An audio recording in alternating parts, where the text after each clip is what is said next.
Nagliwanag ang dalawang Archangel at pinagaling ng isa si Lady Elizabeth. Saka nagpakilala si Tarmil of the Ocean at si Sariel of Tornado. Nagpustahan pa ang dalawa kung gaano nila katagal papatayin ang mga demonyo. Saka gumamit sila ng Omega Art Spell kaya napakarami na namang nabihag ng mga demon at isa-isang naglaho sa kapangyarihan ng dalawa at nagliwanag ang buong kalangitan. Subalit pagkatapos ay nakaligtas pa rin ang mga kasapi ng Ten Commandments at inatake ni Monspeet ng Hellfire Bird ang dalawa na sumabog sa gubat, saka pinagsusuntok ni Derry si Tarmil sa mukha.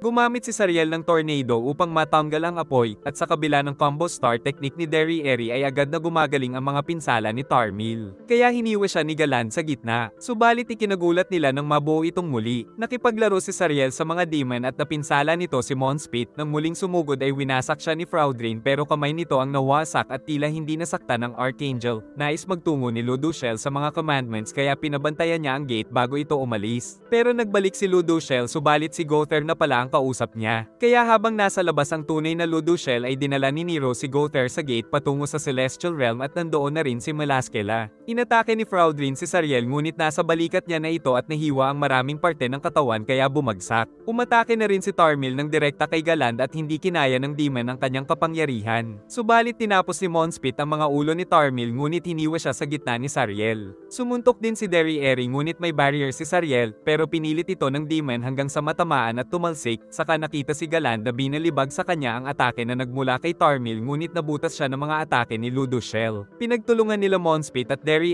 ang pinakamalakas na Archangel subalit pareho silang tinamaan nito. Napilitan ng dalawa na kunin ang 6 na puso nila upang ialay sa kadiliman kapalit ng pambihirang lakas kaya nagtransform ang dalawa sa makapanindig balahibo na Endura form. Pagsugod ay napatalsik ni Derry si Ludoshel sa malayong parte ng kagubatan. Naalala ni Fraudrin na kahit ang mga demon ay kinamumuhian ang Endura form. Kaya gumamit rin si Ludoshel ng napakalakas na spell at sumabog ang buong paligid. Subalit hindi niya napatay ang dalawang naka-Endura form. Kaya sinigawan nito sila Tarmil at Sariel para tulungan siya subalit nahuli ng mga demon ng dalawa at sinunog ng matindi. Nakailag si Ludoshel kay Derry Saka umatake sa ere pero natalo siya ng demon. Dahil dito ay nagdugo na ang leader ng Archangels at bagsak ang dalawang kasama nito. Nakita na rin nila Meliodas si Elizabeth pero nasa loob ng matinding barrier. Saka pinilit ng bida na kunin siya mula dito kahit mapinsala ang katawan na tagumpay niyang nagawa. At nang magising ay napaiyak si Elizabeth sa kinahinatnan ng mga pangyayari. Dahil sa labanan ay nasira na ang buong kagubatan. Kaharap pa rin ni Ludoshel ang dalawang Endura nang dumating si Elizabeth para pigilan ang labanan. Nabahala sila Meliodas sa nakita. Pero alam daw ng bida na kusang mamamatay ang mga ito pero magdudulot muna ng matinding pinsala sa buong Britanya. Nais makipagtulungan ni Ludoshel pero nais pa ring iligtas ni Elizabeth ang dalawa. Ginamit ng goddess ang kapangyarihan kaya ang lahat ay nahihirapan dahil sa lakas nito. Saka pinuntirya niya ang dalawa upang iligtas pero tutol dito si Ludoshel subalit hindi tumigil si Elizabeth. Kaya kikilos na daw si Ludoshel pero pinigilan siya ng bida. Dahil para sa goddess ay pare-pareho lang ang lahat ng nilalang na may karapatan na mabuhay sa ilalim ng araw. Pinag-utos ni Ludoshel kina Tarmil at Sariel na patayin ng mga demon kasama na si Meliodas. Ngunit tumulong na rin ang dalawa sa nais ni Elizabeth upang mapabalik sa normal na anyo ang dalawa. At natagpuan na lang nila sa gubat ang mga ito subalit ubos na ang lakas ng goddess. Pero makulit si Ludoshel kaya pinigilan siya nila Diane at King. At sinabi ni King na galangin nila ang pagliligtas na ginawa ni Elizabeth. Ipinatawag ni Ludoshel kay Nero basta si Mael mula sa gate. Subalit nagulat si Nero na nandoon ang 10 Commandments na sila Gother at Melaskela na nagsasagawa ng ritual sa gate. Nagsasaya na sana ang mga fairy, mga giant at mga tao nang marinig si Nero basta na humihingi ng tulong na kalabanin ng dalawang demon na nakapasok. Subalit bigla pang pinatay ni Ro ang isang giant. Kaya inatake siya ng isang fairy na sinaksak nito. At pagtingin ay pinatay na ng mga kasama ni Ro ang mga bantay sa base dahil nais din ni Ro na mabuksan ang gate ng Demon Realm. Naramdaman nila Diane at King ang nangyayari sa base kaya pinuntahan nila ito. Nang lumabas si Gother at magkauntugan sila ng fairy. Dahil sa mga sinasabi nito ay napagtanto ni King na hindi ito ang kilala nilang Gother ng scenes. Saka kinausap ni Melaskela si Gother kaya nalaman nilang kasapi ng 10 Commandments si Gother sa panahong ito. Kasalukuyang nagpapatayan sa base ang grupo ni Ro at mga bantay. Saka iniligtas ni King si Diane sa atake ni Gother. Saka sinabi ni King na ito ang nagtanggal sa alaala ni Diane pero di sila naiintindihan ni Gother na nagmula sila sa future. Subalit maging si Melaskela ay nagulat dahil sa halip na Demon Realm Gate ay kulungan sa Demon Realm ang nabuksan niya kaya nagalit siya kay Gother. Saka nagpakita ang tunay na katawan ni Gother na pinigilang gumalaw si Malaskela. At natuwa ito dahil pagkatapos ng 500 years ay nakalabas na siya sa kulungan. Ipinakita ni Gother ang tunay niyang katawan kina King at Diane. Giit ni Gother na tinraidor na sila ng mga tao sa Stigma Base. Pero sinabi ni King na malamang ay kagagawan nito ni Gother upang makatakas lang siya sa kulungan. Sagot ni Gother na ang mga layunin niya ay ang makalaya at ang wakasan ang digmaan. Umalis na si King at nagpaiwan si Diane, saka nalaman itong plano ni Gother na isakripisyo ang buhay upang mapigilan ang digmaan kaya inilagay niya sa auto mode ang puppet subalit napaiyak ito na magpaalam na ang owner. Saka binigyan niya ang puppet ng lahat ng soul magic sa puso nito. At nakiusap si Gother na sana ituruan nila ang puppet niya sa future na maging mabuti. Umiiyak namang nakiusap ang puppet na nais nitong magpaturo kay Diane saka nag-shake hands. Pagkatapos ay tinulungan siya ni Gother na maibalik ang lahat ng nawalang alaala. Naisip ni King na baka ang pagprotekte kay Gearhead ang kanyang pagsubok. Samantala nakikipaglaban pa rin si Ron na pinatalsik ng bantay pero dahil sa ingay ni Gearhead ay natusok ito ng espada. Saka inatake siya ng isang fairy kaya namagitan si Gearhead sa kanila.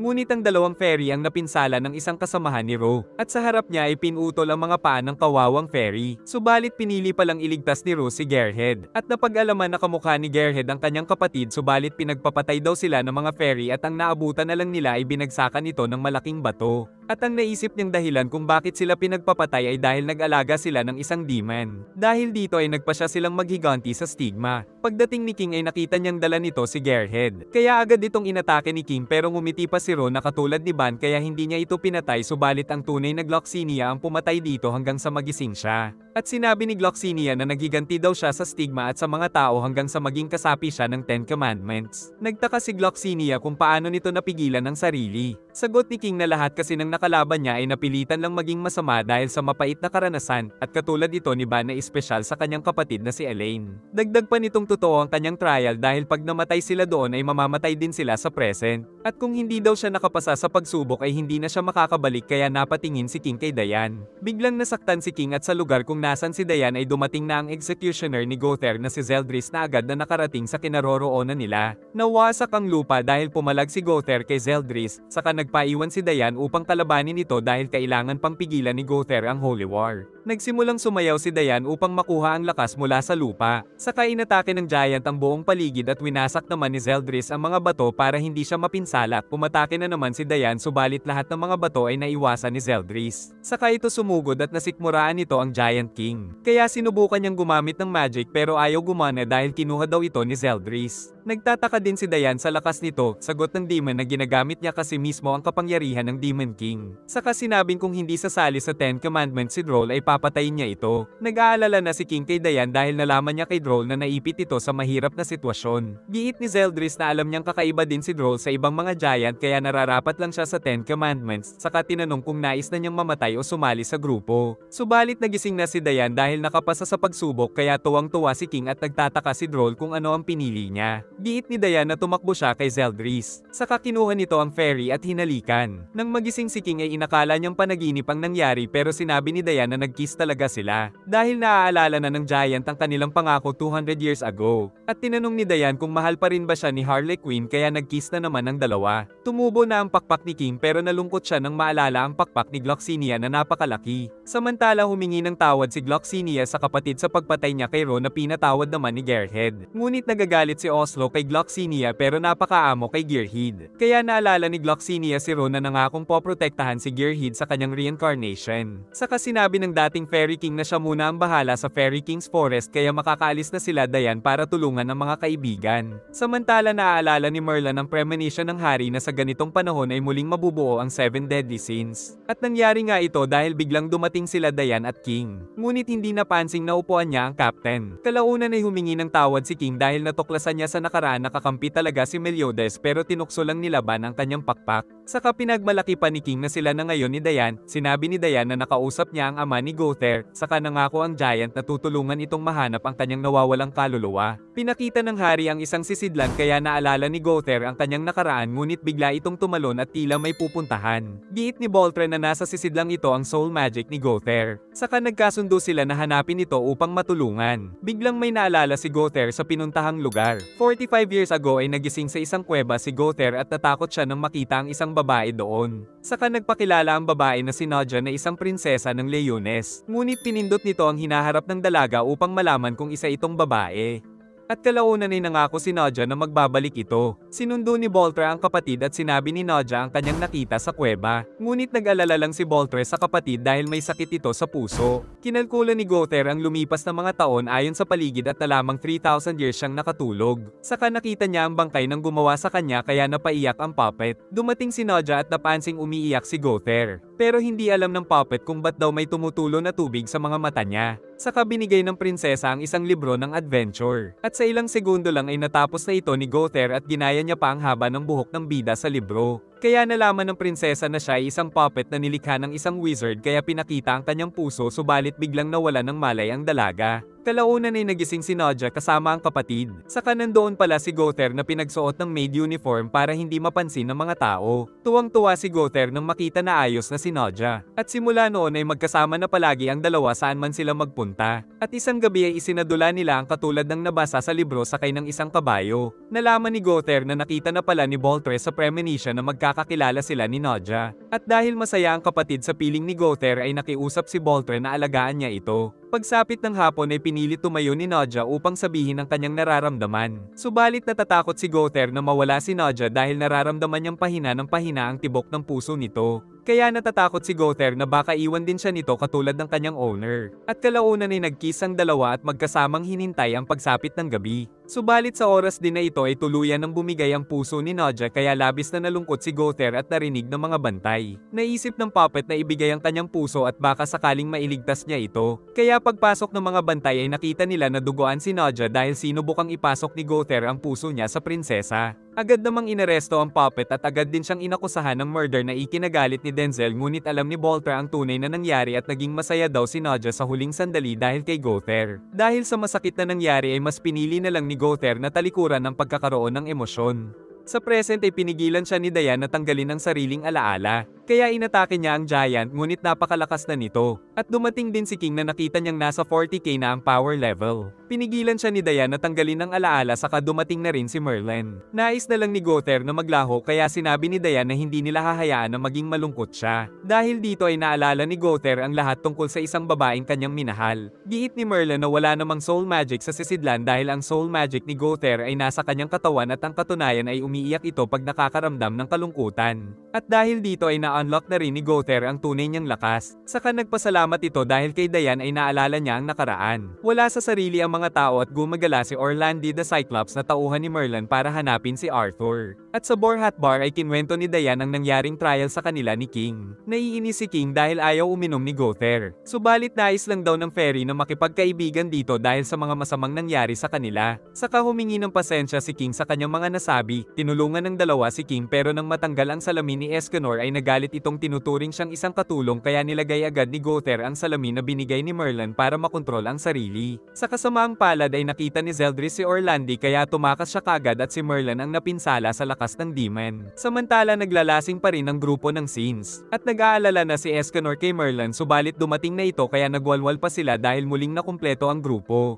Saka napapaisip si Elizabeth dahil may nakita daw si Diane na kamukha niya sa nakaraang 3,000 taon. Sinabi ni Merlin na hindi pa sila dapat magsaya dahil hindi pa nila natatalo ang 10 Commandments sa pamumuno ni Zeldris. Utos ng captain na unahin nilang tanggalin ang demonic spell sa mga tao ng Leones. Ngunit pagpasok ni Merlin ay nanghina ito at inalalayan ng captain dahil alam nitong napinsala siya ni Zeldris. Sinabi din ng bida na alam niyang lahat ng ginagawa ni Merlin ay para kay Arthur na narinig ni Escanor. Kinabukasan ay tinanong ni Elizabeth kung reincarnation ba siya ng mga dating kasintahan ni Meliodas dahil sa mga napapansin niyang mga clue pero hindi sinasabi ng bida ang katotohanan. Sinubukan din ng prinsesa na tulungan ang kalagayan ni Merlin kaya nakita niya sa isang dimension si Zeldris na may kagagawa nito. Dahil dito ay nalaman ng prinsesa ang katotohanan na kapag namamatay siya ay ipapanganak lang siya muli at palaging nakatakda na makilala si Meliodas. Kaya siya ang goddess sa kasintahan ni Meliodas 3,000 taon ang nakalipas pero ikinatuwa pa ito ng dalaga. Dahil sa nalaman ay nabuksan na rin ni Elizabeth ang goddess power ngunit napatalsik pa rin siya ni Zeldris. Subalit dahil dito ay napagaling niya si Merlin sa katuluyan na silang naglakbay. Habang magkausap sila Ban at Captain ay tinawag sila ni Hawk dahil sa kakaibang ikanikilos ng prinsesa. Saka nakita ng bida ang mga mata ng isang goddess. Nagtaka ang mga kasama kaya sinabi ng Captain na nagsisimula ng magbalik ang mga alaala ni Goddess Elizabeth. Natutuwa si Diane para kay Elizabeth. Subalit hindi masaya sila Merlin at Meliodas dahil kung magbalik daw ang lahat ng alaala ni Elizabeth ay mamamatay ito. Ikinagulat ng mga kasama ang nalaman. Dahil alam na nila ang sikreto ay sinabi ng bida ang lahat. Kwento nitong pinarusahan sila dahil pinagbabawal na magmahala ng isang demon at isang goddess. Dahil dito ay isinumpa sila ng Demon King at Supreme Deity at wala silang nagawa sa mga Diyos. Pagkatapos ng insidente ay nagising si Meliodas at nakita ang bangkay ni Elizabeth kaya kasabay ng malakas na ulan ay naghinagpis siya sa pagkawala nito. Mapayapa na ang mundo sa mga panahong ito subalit hindi pa rin siya tumanda. Naglakbay siyang mag-isa sa Britanya hanggang isang araw ay lumipad ang kanyang balabal patungo kay Elizabeth na na-reincarnate subalit nang yakapin ay sinapok siya dahil hindi siya kilala. Di nagtagal ay naging magkaibigan sila at nagbalik ang goddess power nito kaya sinabi ni Meliodas na isa siyang goddess reincarnation. Pero nang magbalik ang lahat ng alaala ni Elizabeth ay sinabi nitong nais niyang mangako si Meliodas na gagawa ito ng paraan para matanggal ang sumpa.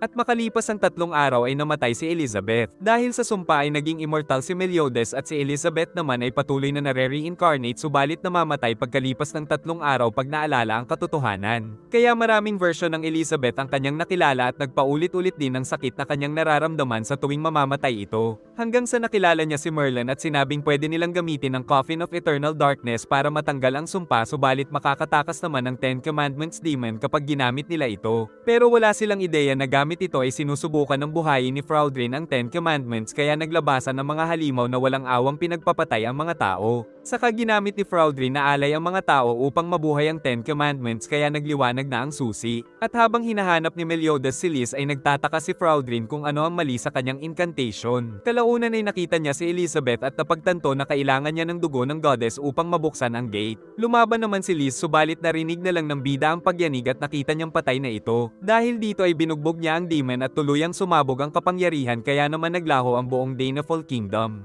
Saka narinig niya ang pag-iyak ng isang baby at napaluha siya dahil ito ay si Elizabeth. Giit ng Captain na 106 na Elizabeth ang napanood niyang namatay. Ngunit kapag natanggal na ang sumpa ay mawawala ang immortality ni Meliodas at ang reincarnation ni Elizabeth. Subalit sa kabila ng nalamang katotohanan ay nagpatuloy pa rin sila na gawin ang makabubuti. Pagsapit ng gabi ay malalim ang iniisip ng lahat dahil sa mga nalaman. Kinabukasan ay dumating na sila sa Fortress of Coland. Subalit naunahan na pala sila ni Zeldris doon. Kaya hindi nakapagpigil ang bida at napasugod, tinamaan ni Meliodas ang kalaban ng napakalakas na suntok kaya tumalsik ang mga bato na sinalag ng Dimension Distortion Wall ni Merlin upang hindi matamaan ang ibang lugar. Namatay na si Zeldris subalit isang decoy lang pala ito. Saka ginamitan siya ni Melaskela ng Cocoon of Darkness kaya rumesbak ang mga kasama pero nakuha na ang captain. Giit ni Gother na nasa loob lang ito ng village kaya nagtungo sila at nakita ang napakaraming mga buto ng tao sa lugar. At kalaunan ay bumangon ng mga kalansay at sinuntok ng isa si Ban. Kaya nagsimulang umatake si Ban, pati na si Merlin. Si King at si Diane saka pinagsusuntok ni Hawk ang isa. Umatake si Meliodas ng Hellblaze pero walang epekto sa Cocoon of Darkness ni Melaskela. At napag-alaman na ginagamit nito ang power ni Meliodas para lumakas ang mga kalansay kaya nasuntok sila Ban at Hawk. Sa lakas ng mga ito ay napatalsik din si Diane. Maging si Gother ay hindi makontrol ang mga ito kaya winasak ni Merlin ng laser. Nagpalabas si King ng malaking sunflower at dahil sa mga ugat ay tumalsik ang mga ito sa ere sa kanya winasak ang lahat ng mga kalansay. Iniligtas ni Diane sila Escanor. Saka binubugbog na si Ban kaya tinanggal ni Escanor ang salamin at pinasabog ang mga kalaban kaya nabahala si Melaskela at napangiti na lang ang bida dahil alam niyang malalakas ang mga kasama. Subalit ang isang kalansay ay naglabas ng napakalakas na kapangyarihan at naging malaki.